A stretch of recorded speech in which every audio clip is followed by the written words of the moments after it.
how to get off Facebook this content is no longer available. When you get into that fiction, what is the main point right here? It is to go into your three dot section, which is right here, and then as you get right there, as you scroll down, you can find out all these selections.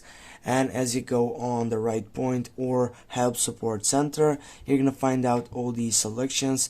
Then just go for report a problem on the third selection, go OK. And as you get into that file selection right from there, you're gonna simply go on your right point to go for help center.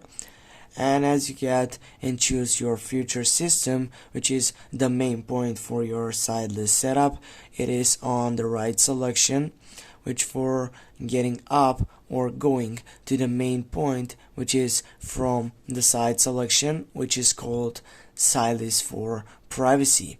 As you get on that selection, you're gonna simply go account settings and then just go take that selection, get into your privacy, get help from your side selection and take away on your side.